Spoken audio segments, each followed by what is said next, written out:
नमस्कार, स्वागत है आपका आवाज समाचार में। मैं हूं आपके साथ निकिता बागवान। खबरों की शुरुआत करेंगे हेडलाइंस से।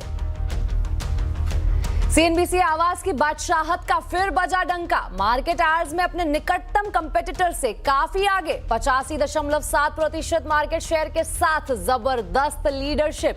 नंबर 1 बनाने के लिए दर्शकों का बहुत बहुत शुक्रिया।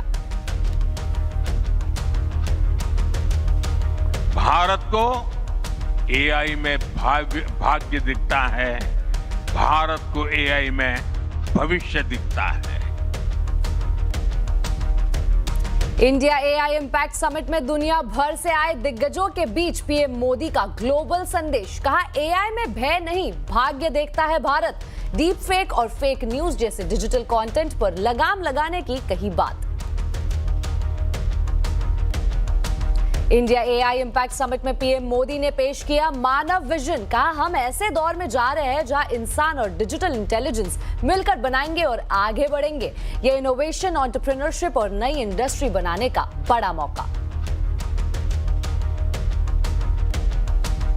Jio together with Reliance will invest 10 lakh crores over the next 7 years. AI के ट्रांसफॉर्मेशन में जियो निभाएगा अहम भूमिका। इंडिया एआई इंपैक्ट समिट में बोले मुकेश अंबानी। कहा, भारत में इंटेलिजेंस युग लाने के लिए अगले 7 साल में 10 लाख करोड़ का करेंगे निवेश। साबित करेंगे कि एआई नौकरियां नहीं छीनता। सेंसेक्स वीकली एक्सपायरी पर बाजार में दिखा दबाव। सेंसेक्स निफ्टी 1.5% से ज्यादा की गिरावट पर बंद। मिड कैप स्मॉल कैप शेयरों में रही बिकवाली। रियल्टी, ऑटो, एफएमसीजी इंडेक्स सबसे ज्यादा गिरे। अमेरिका और ईरान के बीच बढ़ा तनाव। अमेरिका की एक हफ्ते के अंत तक ईरान पर हमले की तैयारी। ईरान बॉर्डर पर यूएस ने बढ़ाया जहाजों का बेड़ा। अंतिम फैसला ट्रंप के हाथ। मुफ्त योजनाओं पर सीजीआई का सख्त रुख। तमिलनाडु में सब्सिडी मामले की सुनवाई करते हुए कहा, बड़े पैमाने पर ऐसी योजनाओं से देश के आर्थिक विकास पर उल्टा असर।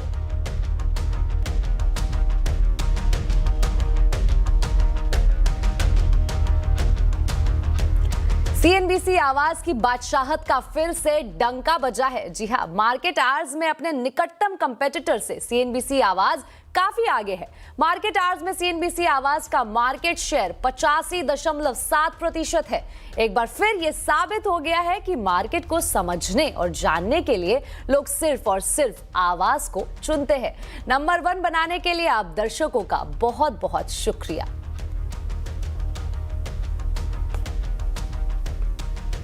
बुलेटिन में अब बात करेंगे इंडिया एआई इंपैक्ट समिट की।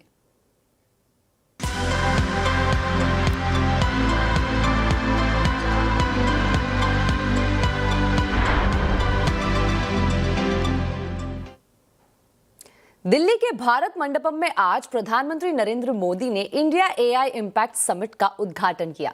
इसके बाद उन्होंने इवेंट में शामिल स्टार्टअप्स के पवेलियंस में जाकर उनके इनोवेशंस की जानकारी ली।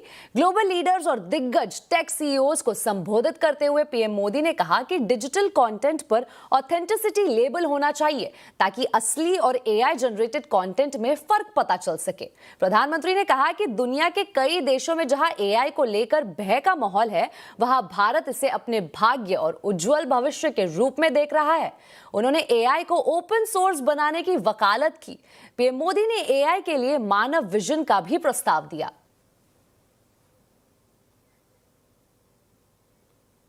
मानव का अर्थ होता है ह्यूमन, और मानव विजन कहता है M moral and ethical systems, यानी एआई एथिकल गाइडेंस पर आधारित हो।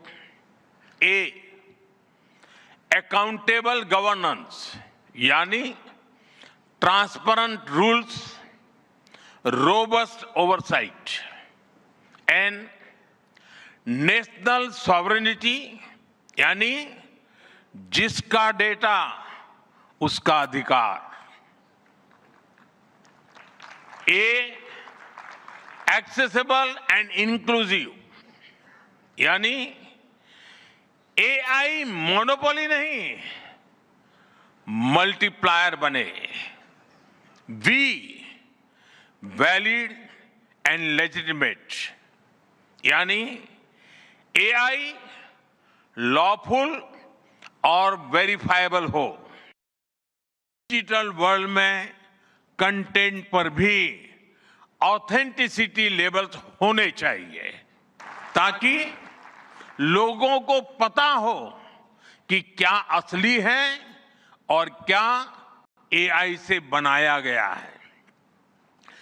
जैसे जैसे एआई ज्यादा टेक्स्ट, इमेजेस और वीडियोज बना रहा है, वैसे वैसे इंडस्ट्री में वाटरमार्किंग और क्लियर सोर्स स्टैंडर्ड्स की जरूरत बढ़ती जा रही है।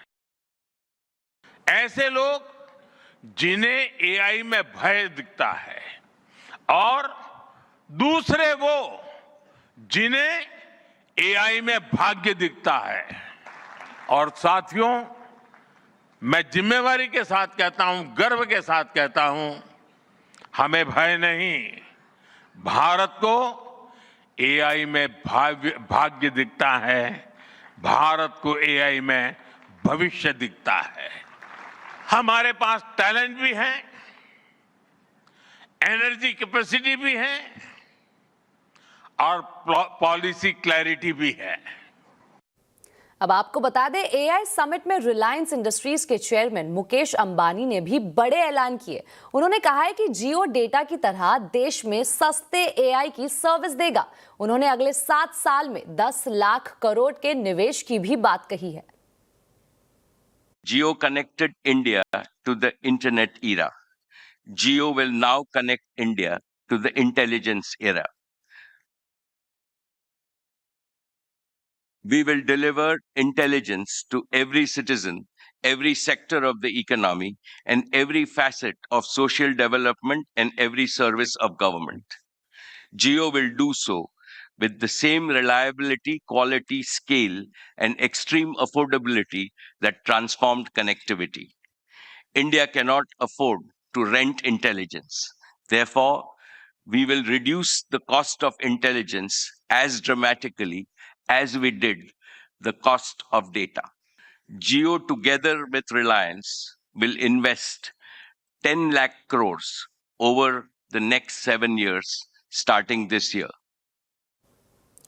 टाटा ग्रुप के चेयरमैन एन चंद्रशेखरन ने पीएम मोदी के विजन की तारीफ की है। उन्होंने कहा है कि भारत ने एआई को एक स्ट्रेटेजिक नेशनल कैपेबिलिटी की तौर पर देखा है।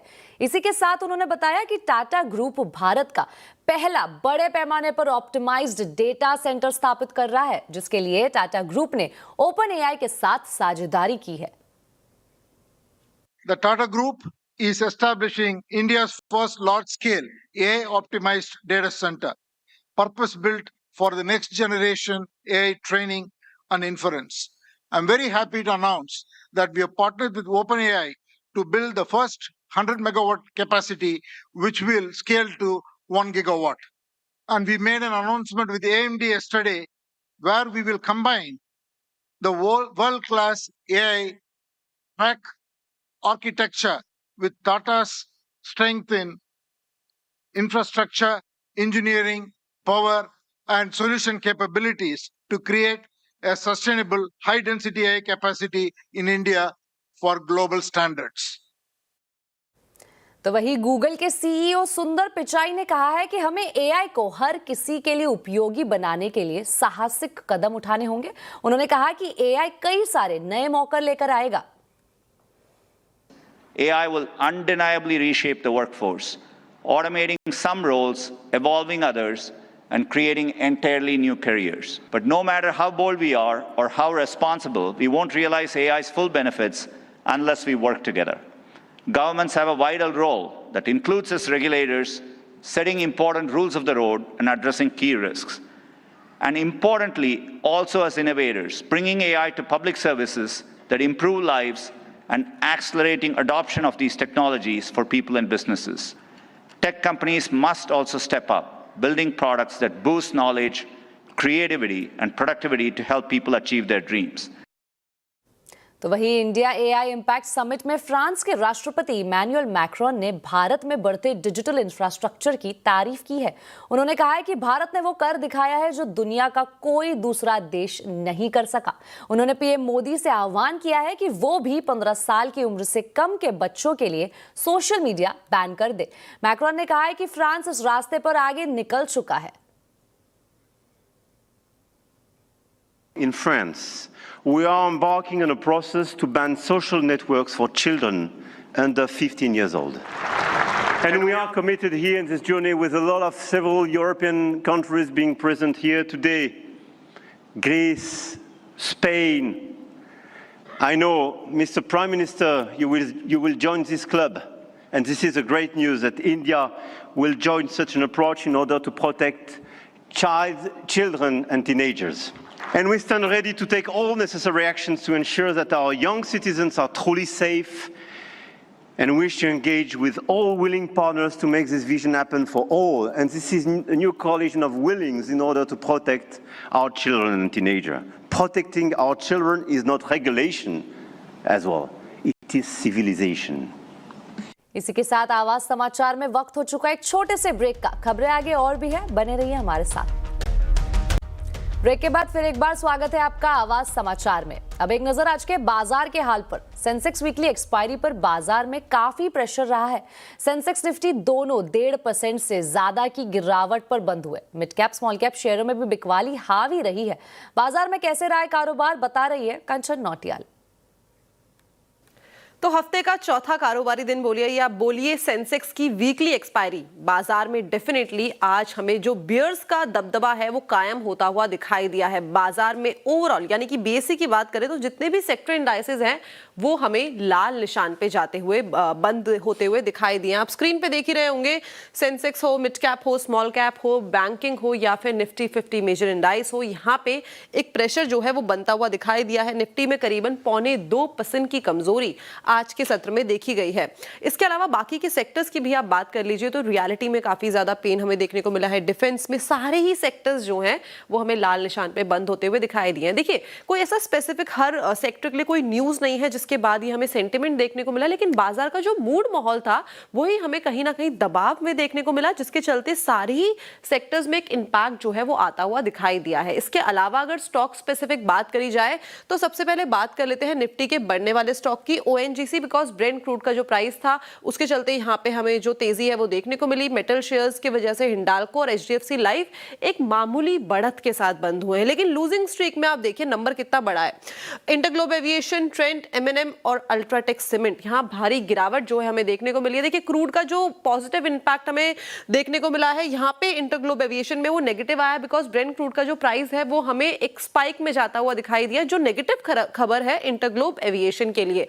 अब बात करते हैं कि जो बाकी के सेक्टर्स है वहां का परफॉर्मेंस किस तरीके का रहा है। न्यू एज स्पेस में आज काफी गिरावट रही है। देखिए, इटर्नल खबर आ रही थी, खबर के बाद ये इंपैक्ट देखा गया कि जो सीईओ है वो शायद से छोड़ देंगे और काफी सारा बज मार्केट में बना हुआ था। पेटीएम, बिकॉज फोन पे का जो आईपीओ है वो आने वाला है और उसको लेके भी काफी वैल्यूएशन को लेके काफी कंसर्न्स चल रहे हैं और यही मोमेंटम जो है सारे ही स्टॉक में हमें रिवॉल्व होता हुआ दिखाई दिया है। फिजिक्स वाला, एफएसएन, ई कॉमर्स, यहाँ पे भी भारी प्रेशर रहा है। ईएमएस स्पेस में देखिए, आज मॉर्निंग में एक सीएलएसए की रिपोर्ट आई थी डिक्सन टेक्नोलॉजी के ऊपर, जहां पे उन्होंने बोला था कि जो मेमोरी चिप है उनके प्राइस जो है वो बढ़ने वाले हैं और काफी बड़ी हमें तेजी वहां पे देखने को मिल सकती है। अब अगर मेमोरी के चिप के प्राइस बढ़ जाएंगे तो जो एवरेज सेलिंग प्राइस है वो भी हमें बढ़ता हुआ दिखाई देगा, जिससे कंपनी की सेल्स में इंपैक्ट आ सकता है, जिसके बाद ये हमें गिरावट देखने को मिली और यही रब ऑफ इफेक्ट जो है हमें बाकी के जो स्टॉक्स है वहां पे भी जाता हुआ दिखाई दिया है। तो ऐसा कोई पर्टिकुलरली न्यूज नहीं है हर स्टॉक के लिए कि ये गिरा क्यों है, लेकिन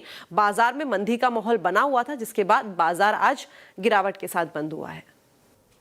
बढ़ते अगली खबर की ओर। अमेरिका और ईरान के बीच तनाव बढ़ रहा है। अमेरिका हफ्ते के अंत तक ईरान पर हमला भी कर सकता है। सूत्रों से मिली जानकारी के मुताबिक अंतिम फैसला ट्रंप लेंगे। इसका असर बाजार और कच्चे तेल की कीमतों पर दिख रहा है। यूएस ईरान पर पूरी अपडेट दे रहे हैं आशीष वर्मा। ये घबराहट सिर्फ हमारे यहाँ है। उठाइए यूएस फ्यूचर्स स्क्रीन पे लेकर आइएगा। 1/4 1/3 फीसदी उछाल के साथ यूएस के फ्यूचर्स कामकाज कर रहे हैं। यूरोप सबड्यूड सा है। पर उसमें उनके स्टॉक स्पेसिफिक है। कुछ रिजल्ट्स, रेनॉल्ट के रिजल्ट्स आए, एयरबस के डिलीवरी के आंकड़े आए, वो यूरोप इसलिए दबाव में है। और एशिया में जो मार्केट्स कामकाज कर रहे थे, निक्केई, हैंगसेंग, सब मजबूती के साथ ट्रेड कर रहे हैं। तो ये सिर्फ इंडिया सेंट्रिक ज्यादा इशू है। दो रीजंस ये ग्लोबल डेवलपमेंट्स हमारे लिए कंसर्निंग क्यों? एक तो भारतीय बाजार वैसे ही वीक विकेट पे है, हम रिलेटिव अंडर परफॉर्मेंस के दौर से गुजर रहे हैं। ग्लोबल वॉलेटिलिटी जो आ रही है, स्थिरता जो आ रही है, सबसे ज्यादा भारी हम पे पड़ रही है। और दूसरा, उस ग्लोबल वॉलेटिलिटी के बीच में हुआ क्या है, कच्चा तेल इंचअप कर गया। और वो कच्चे तेल की सेंसिटिवनेस भारतीय इकोनॉमी, भारतीय बाजारों के लिए हम सब जानते ही हैं। India one of the biggest consumer है कच्चे तेल का, और 85 से 90% रिक्वायरमेंट हम इंपोर्ट करते हैं। तो हमारे लिए दोहरा सरदर्द हो गया है।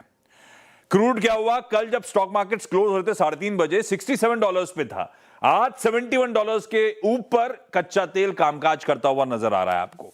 और डेवलपमेंट दरअसल कल शाम के हैं सारे, ज्यादा इंपॉर्टेंट वाले। कल शाम को यूएस के वाइस प्रेसिडेंट जेडी वैंस साहब ने एक स्टेटमेंट रखा, क्योंकि उससे पहले तक सिर्फ ईरान के ऑफिशियल स्टेटमेंट आए थे। ईरान के फॉरेन मिनिस्टर के स्टेटमेंट आया था कि उनकी और यूएस की जो बैठक हुई थी जेनेवा स्विट्जरलैंड में, उसमें कुछ मुद्दों पे हमारी सहमति बनी, हां कुछ कोर मुद्दों पे सहमति नहीं बनी। तब ऐसा लगा कि चलो बातचीत प्रोग्रेस हुई होगी। पर जेडी वैंस साहब के जो स्टेटमेंट्स आए वो चौंकाने वाले थे कि ईरान ने यूएस की रेड लाइंस को एड्रेस नहीं करा, यूएस की कोर डिमांड्स को एड्रेस नहीं करा न्यूक्लियर टॉक्स में। प्रेसिडेंट ट्रंप के पास राइट है, अगर डिप्लोमेटिक एफर्ट्स के थ्रू ये ईरान का न्यूक्लियर प्रोग्राम नहीं रोक पाए तो मिलिट्री फोर्स का इस्तेमाल किया जाएगा। ये यूएस के वाइस प्रेसिडेंट ऐसा कह रहे थे।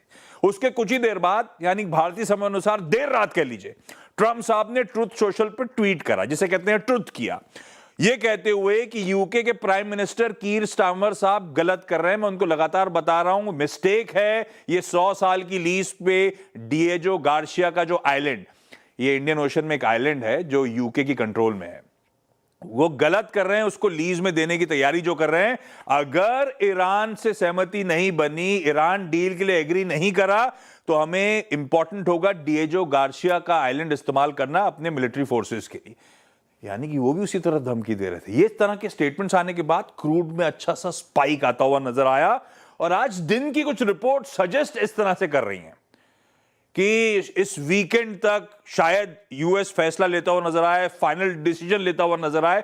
खैर, उस पर सिर्फ हम ही पैनिक कर रहे हैं, इसलिए मैंने अपफ्रंट दिखाया था कि ग्लोब ऐसे कोई पैनिक में नहीं है। पर हाँ, रिपोर्ट्स को सजेस्ट कर रही हैं कि शायद इस वीकेंड तक अर्ली कॉल लिया जा सकता है। यूएस मिलिट्री का बिल्डअप बहुत है उस साइड, मिडिल ईस्ट में बढ़ता हुआ नजर आ रहा है। ट्रंप साहब फाइनल फैसला लेंगे, लेकिन ये बड़ी इस पे ज्यादा तवज्जो ना देते हुए, लेकिन ग्लोबल कंसर्न्स हैं। ग्लोबल कंसर्न्स इस समय जो ऑब्वियस दिख रहा है वो क्रूड इंचअप कर रहा है, और हमारे 2-3 दिन की फौरी तेजी पर एक ब्रेक लग गया।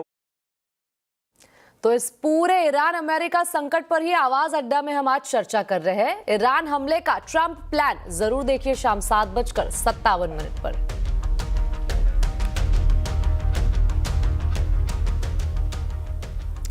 तो चुनावों में रेवड़ी कल्चर पर सुप्रीम कोर्ट ने सख्त फटकार लगाई है। तमिलनाडु सरकार से जुड़े एक मामले की सुनवाई के दौरान चीफ जस्टिस सूर्यकांत ने तीखी टिप्पणी करते हुए पूछा, ये कैसी संस्कृति है जिसे हम बढ़ावा दे रहे हैं।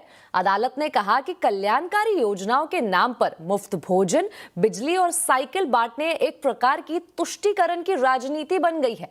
कोर्ट ने साफ किया कि जो लोग पैसे नहीं दे सकते उनकी मदद करना समझ में आता है, लेकिन जो सक्षम है उन्हें भी मुफ्त सुविधाएं देना देश के लिए सही नहीं है। सुप्रीम कोर्ट ने यह टिप्पणी तमिलनाडु में फ्री बिजली को चुनौती देने वाली याचिका पर सुनवाई के दौरान की, लेकिन कोर्ट की यह टिप्पणी सिर्फ तमिलनाडु के लिए नहीं बल्कि पूरे भारत में विकसित हो रहे फ्रीबी कल्चर के लिए एक चेतावनी है।